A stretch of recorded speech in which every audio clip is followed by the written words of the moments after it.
Thanks for tuning in. Today we're going to be going over the Pour Express 3000. To start, you'll preload your wax, put all your material that you need in here, turn on your melter. For today we're going to be using the temperature of 175. So we turn it on, just push the up and down arrow to change, click mode to save.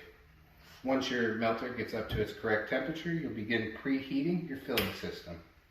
We're going to allow this one to reach 185. Simple change as well as the other one.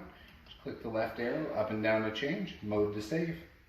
Once all of your materials are up to temperature, then you'll turn on your pump power button, open your ball valve,